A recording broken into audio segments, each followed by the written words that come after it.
Folks, welcome to Inside Arm Wrestling, the home for all news on arm wrestling, fitness, strength, and competitions. We got a lot to talk about today. Today is October 29th, coming up on Halloween. And in our first story of the day, 1 week away from the Mr. Olympia contest out in Orlando, Florida, November 4th, happens to be the same day as the World Series of Arm Wrestling. But on November 4th, in Orlando, you have the Mr. O competition.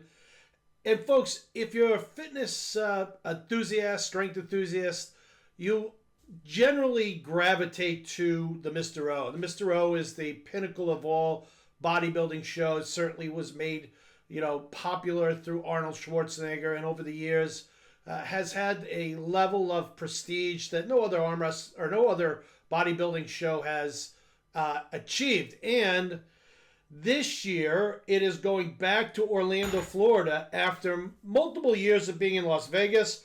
After COVID, it found a home in Tampa, I believe. Could have been Orlando, but I think it was Tampa that following COVID year. And then back home to Vegas. Went to it last year in Vegas. I'll be honest with you, folks, it was a little bit of a letdown on the convention center side. I genuinely enjoy going to the convention. Getting to see some of the athletes, talking to people, talking to the different booths out there, just generally staying in touch with fitness in general. But I think it was downsized quite a bit.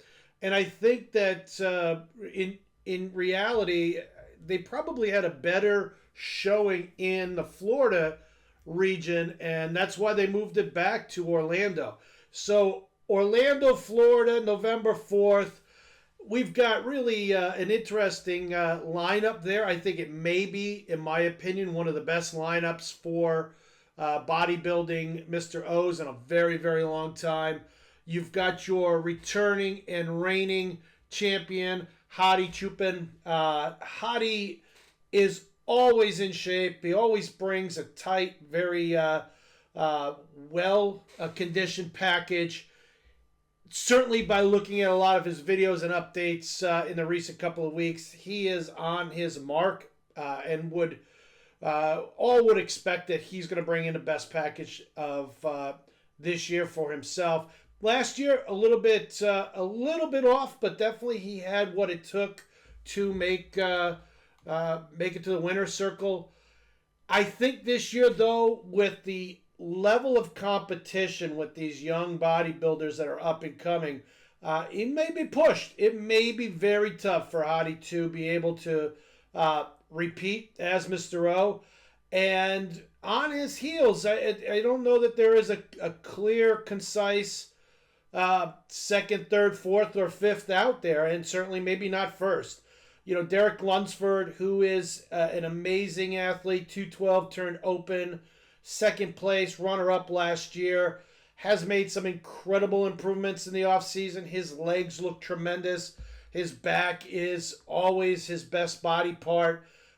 And Derek is someone that's going to come in great condition.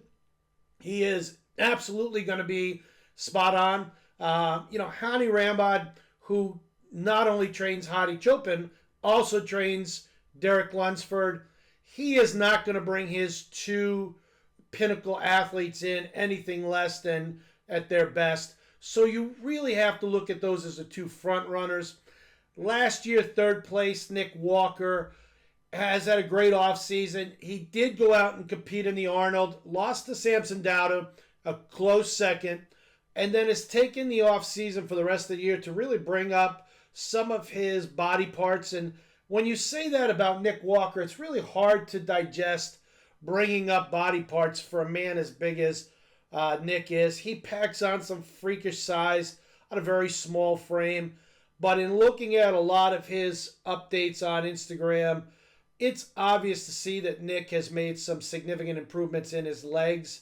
And that's going to bode well, especially with the fact that he's going to have to bring in a dialed-in, conditioned overall package to be able to compete up against Derek and Hadi. And Nick is always known for bringing in great competition shape. And I don't expect Nick to be anything less than impressive.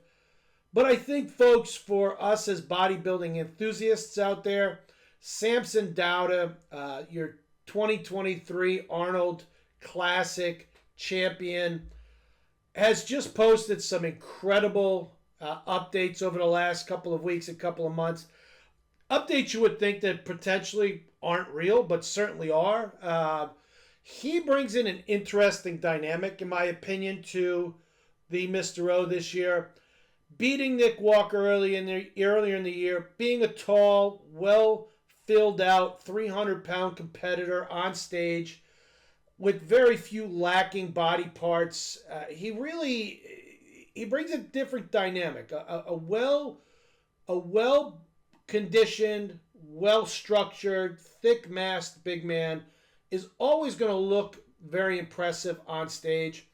Where you usually find a big man not being as impressive on stage is it if he is in the lighter, conditioning weights, 250, 260, 265. Because as the taller you get, folks, the more leaned out you get. It's harder to fill out a larger structure than it is a smaller. A man that's 6 foot is going to look certainly physiologically different at 260 pounds as a man who's 5'9". It's just going to sit differently. The thickness, the bulk of someone who's 5'9" is going to definitely look a much bigger package proportionally than someone who might be 6 foot. And Samson brings nothing less than a large, dense frame and some outstanding condition. He's going to look full, folks. And really, if you look at why that's important, because if you throw Brandon Curry past Mr. O into the mix, you've got 6 people this year really fighting for 3 spots. Now, Brandon Curry, being a previous Mr. O, is qualified for life. Hottie is as well.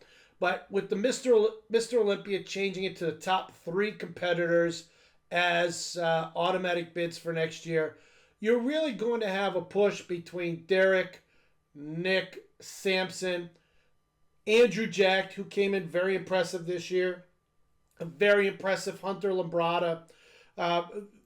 These guys are going to be really pushing the limits to get to 2 guaranteed spots. And folks, why that makes a difference certainly is because it's a lot easier to have a focus and a goal for a full off season than it is to have to think about where you want to compete, peak out during the season, and then come back around and be ready for the Mr. Olympia. Obviously, Nick Walker did it very well this year in terms of a close second place at the Arnold, has put on significant improvement, as well as Samson. Samson, who finished first, has significantly improved. Hard to believe. The man just continues to get bigger and better. But certainly Derek, certainly Hunter, Andrew Jack, these individuals maybe in that second call out or deep first call out are going to have to really put a package together to get into that esteemed first, second, or third in the future. And really, folks, in order to maybe put the time in they need to make the improvements that they would need to capture or to catch up to whoever the reigning Mr. O is. But the question that I really want to bring to the table is, seeing that World Series of Arm Wrestling is on the same day. In the comments, folks, tell me what you think. We always go back and forth with strongmen and how they transition into arm wrestlers and some of their successes and some of their failures. How do you think an athlete like a Hottie Chopin, a Nick Walker, a Samson Dauda might fare if they got out of bodybuilding at some point and came into the world of arm wrestling? Would they do well? Would they have the ability as athletes to transition their strength and really the connective tissue and actually develop some table IQ to make them a serious arm wrestling contender? You look at Larry Wheels, as he first started out, had some difficulty moving into the world elite section of bodybuilding. Certainly has put himself up there in that conversation on some levels. But do you think, folks, that a Mr. Olympia, past, present, future, could transition into into arm wrestling. Let me know in your comments below. What's your thoughts on that? In our next story, folks, I want to go out to an exchange between Brandon Allen and RVJ. Folks, Rob Vidgen Jr. certainly has the reputation of a world elite arm wrestler. Was in the middleweight class for many, many years, competing at Wall. Had won himself a hammer and certainly had put his mark on the bodybuilding world when he competed against the likes of Craig Tullier. He's competed against Todd Hutchins and many other top competitors. But recently, as we were scrolling through Facebook, we saw that Brandon Allen, Filthy Power out of Las Vegas, power lifter, strength athlete supreme turned arm wrestler, had a little fun exchange on Facebook with Rob Vidgen. And, you know, it sets up an interesting precedent. It looks as if at one point Brandon and Rob may have had an opportunity to do a super match. They kind of looked at, it kind of sounds like this. You know, Brandon hits up Rob with, this I know, but we want to see you win versus the big boys to kind of start the action after Rob says, I've always pulled the big boys. And Rob pulled back and said, you know, I've got a lot of notches, just got to brush up on that history. And, you know, fires a shot, tells Brandon, hey, you almost became a notch. So, you know, Rob is no stranger to putting out his feelings in social media, and certainly is not a stranger to backing them up. But certainly, I think, folks, a match like this is an interesting match. You've got Brandon Allen, who has spent probably the better half of the last year and a half, really working the table time. He transitioned back away from powerlifting, you know, in order to, you know, try to start a family at one point. It looks as if he has repositioned himself to put on some additional weight. I know he had, I shouldn't say I know, but I think that he had brought his weight down to maybe the 230 to 239 class. He's definitely a bit bigger than that now, folks. If you watch his Instagram page, he is super strong. He certainly does a lot of strength training videos and reels, a lot of grip strength training.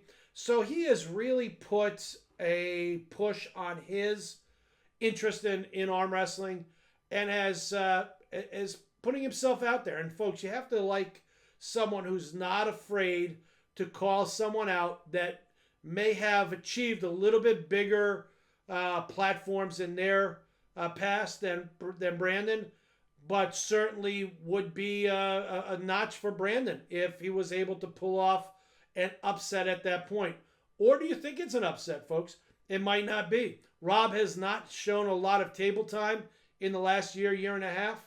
So will, at least in terms of competition, so will Rob be a bit rusty? Has he been competing? Is this the perfect time for Brandon to make this challenge? Is it a great time for these two to square off? Is this the win Brandon really needs in order to put him up into the conversation of elite heavyweights or super heavyweights? We'll have to find out. But certainly this would make a very interesting super match. And folks, when you look at it, Rob Vidgen, you know, competing in the 209 class, where would they suggest that meet up? I mean, Rob certainly would be giving away quite a bit of weight to Brandon at Brandon's current weight. Would Brandon have to suck down, get into the 230s? Would Rob come up to the 230s in order to meet and make this match? A lot of interesting talk. It's still early, folks, but put some comments in the comment section because we really want to hear from you. Who do you think would win? Do you think if Rob Vidgen right now went against Brandon Allen, do you think Rob would win? Do you think Brandon would win in a best of 5? Would it be 5-0, 3-2? What would it come down to? Let us know. And our final story, folks, Flipping over to Devon Larratt's Instagram page, he posts maybe two of the most impressive forearms in any sports today. Devon, no stranger to the social media waves, no stranger to putting some videos and some pictures out there. He shows two forearms completely cocked right in front of his body. Certainly, he's getting a great angle to emphasize those forearms. But folks, a man that's 6'5", the forearm size on this gentleman is just absolutely impressive.